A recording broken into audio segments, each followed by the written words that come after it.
Bonjour à tous, donc on va faire une petite vidéo sur le démontage complet de MacBook. Je me suis avancé un petit peu, j'ai enlevé les vis du cache du dessous. Bon, c'est un MacBook qui a souffert, le chargeur avait été... il s'ouvrait en deux, donc je l'avais scotché là-dessus. Mais entre temps, ma fille a renversé du chocolat dessus. Je l'avais déjà démonté en partie, nettoyé la carte mère, etc. Je n'avais pas réussi à le redémarrer, donc je vérifie qu'il est bien débranché, c'est bon. On va commencer par enlever la batterie. Donc pour enlever la batterie, il y a tout simplement deux vis. Donc, comme je vous disais, déjà on commence par dévisser la batterie. Donc ça ressemble à du cruciforme, mais c'est à 3 branches. Faut toujours penser à se faire un plan des vis. Ce qu'on peut faire, c'est se servir de la coque. On la met à l'envers. Et puis, on schématise l'emplacement des vis. Ici, alors ça c'est du cruciforme normal. Comme je vous ai dit, on continue de schématiser. 1,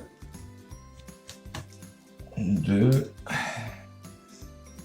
Comme ça, on ne perd pas ses repères. Donc, là, on tire vers le haut tout simplement. Si on a un petit outil comme ça, on peut s'en servir pour éviter de tout casser. Bon, moi je suis habitué, mais on tire comme ça. Ensuite, on met les éléments un par un dans cet ordre-là. Ensuite, on attaque le disque dur. Il y a tout simplement deux vis pour enlever le support.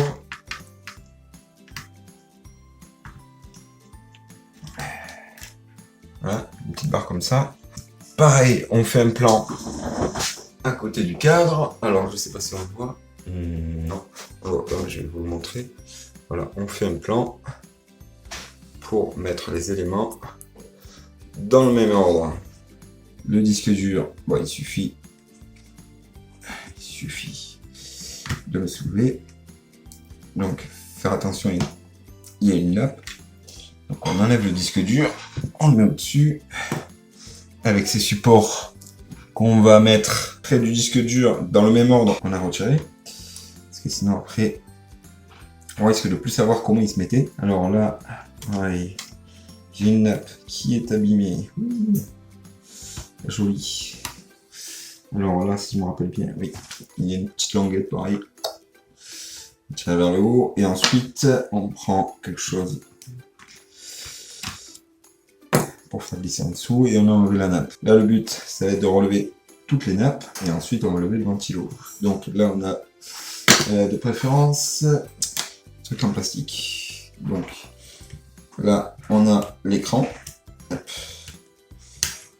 Petit loquet et on tire. Voilà. Alors bon l'écran risque de pas refonctionner si jamais j'arrive à le refaire marcher. J'y crois assez peu vu qu'il y a du liquide qui a été renversé. Là, je vous fais juste un tuto démontage. C'est pas de la réparation. Donc, on enlève tous les connecteurs. 1, 2, 3. Encore ici. On fait le tour de l'ordinateur en fait. Ça, ces connecteurs-là, ils se lèvent vers le haut. Voilà, je crois qu'on a enlevé tous les connecteurs. Donc après on s'attaque au ventilo. Ventilo 1, 2, et il me semble qu'il y en a une troisième. Il me semble, peut-être pas. Non, même pas. Si, il y en a une troisième qui était cachée et qui n'était pas vissée. Donc voilà, 1, 2, 3.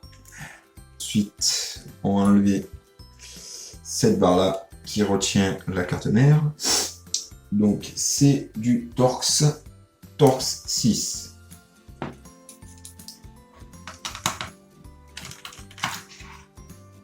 Hop, hop. Ça, hop. Oui, je dis beaucoup hop. Je sais. Alors, il y a du Torx et du cruciforme. Youpi. Ici, c'est deux cruciformes.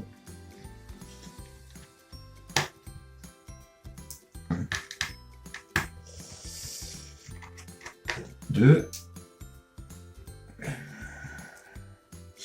C'est du torse 9.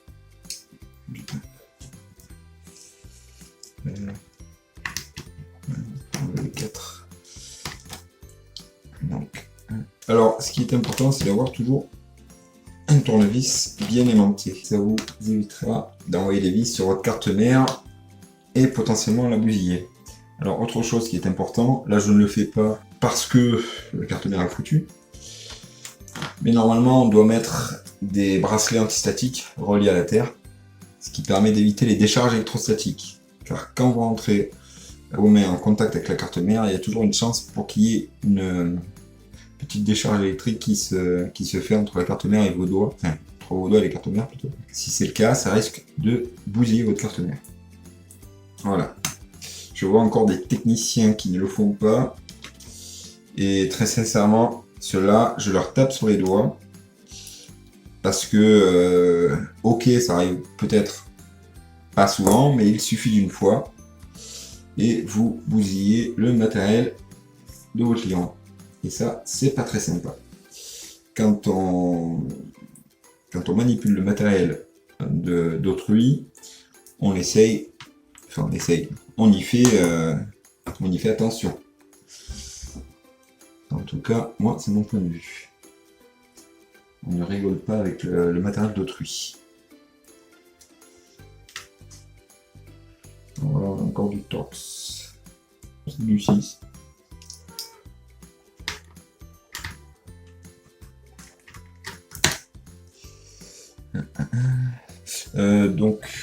Là, vu que c'est la carte mère, je vais me faire le plan directement sur l'étiquette. Comme ça, je sais que sur l'étiquette, ce sont les vis de la carte mère.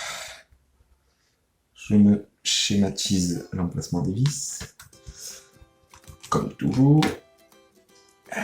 Ça évite de se perdre pour le remontage.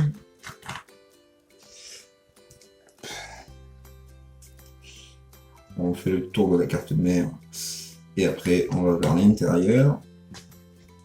Ça évite d'oublier des vis. Donc là,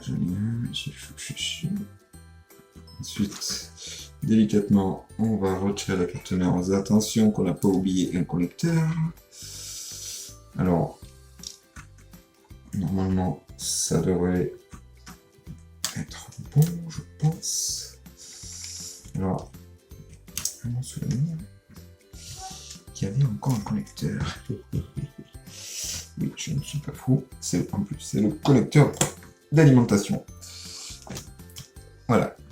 Connecteur d'alimentation, on retourne la carte comme ça et on check. Carte Wi-Fi, elle est là-dedans. Alors, on va enlever cette nappe. Voilà. Et moi, ce que je voulais voir, c'était ça. Si la carte Wi-Fi était récupérable. Je suis vraiment pas convaincu. Ça ne coûte rien d'essayer. En fait, la carte Wi-Fi, c'est malin. Ils ont pensé à l'intégrer au lecteur optique. Donc, là, on a une petite vis ici. Donc, pour enlever le connecteur Wi-Fi, on va éviter de le faire avec un tournevis métallique. Je fais plutôt avec. J'en ai plus, mais j'avais un bâton noir plastique qui était très bien pour ça. Et je sais pas vraiment où j'ai mis. Alors pourquoi éviter le métal? Tout simplement, c'est parce qu'il peut rester de l'électricité résiduelle dans les condensateurs, etc. Bon, même là, il y a très peu de chances qu'il y ait des condensateurs qui contiennent de la charge. C'est pas trop problématique, mais je me devais de vous le dire. Donc, pour enlever cette carte, alors il y a une vis ici. Donc, on va la mettre à côté de celle-ci.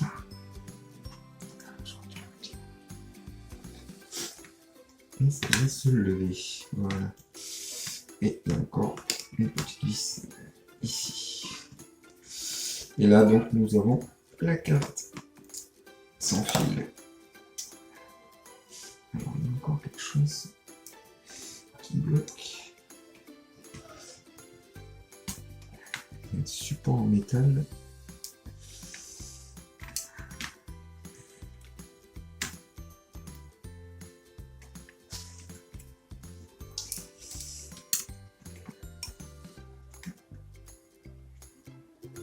Oui, d'accord. Il y a encore des vis dessous. Ah, bah c'est un haut-parleur.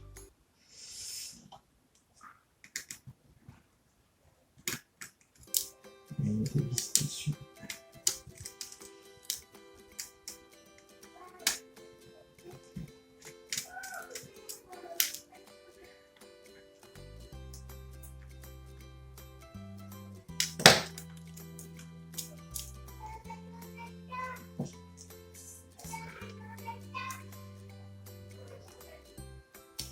Donc voilà la petite carte sans fil.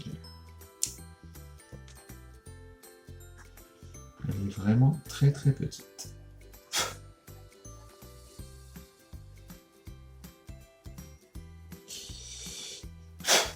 Très bien fait. Mais en attendant, voilà ce qui a bien morflé, j'ai envie de dire. C'est le connecteur du lecteur optique déjà. Donc la carte mère, celle-ci. En fait, tout le liquide était attendu ici. On voit encore quelques traces, mais vous ne le verrez pas à la caméra, hein, même si je l'approche. On ne le verra pas. Voilà. Pour le remontage, en fait, vous faites tout l'inverse. Alors surtout, pour remettre la carte mère, n'oubliez pas surtout de remettre le connecteur d'alimentation et ensuite basculer comme ceci. Une dernière chose à voir, si vous voulez refaire la pâte thermique sur votre MacBook, en fait c'est très simple. Vous avez 1, 2, 3, 4 vis ici, vous l'enlevez. Vous nettoyez le tout à l'alcool. Moi, c'est ce que je fais en général pour tous les processeurs. Je le fais avec en général ce genre de spatule, des cotons-tiges et du gel hydroalcoolique. Je nettoie bien. Je laisse sécher. Et ensuite, je mets de la pâte thermique, en général de l'Arctic Silver. C'est la très bonne pâte thermique. Voilà. Bien, j'espère que ce petit tuto vous a plu. Et puis je vous dis à très bientôt.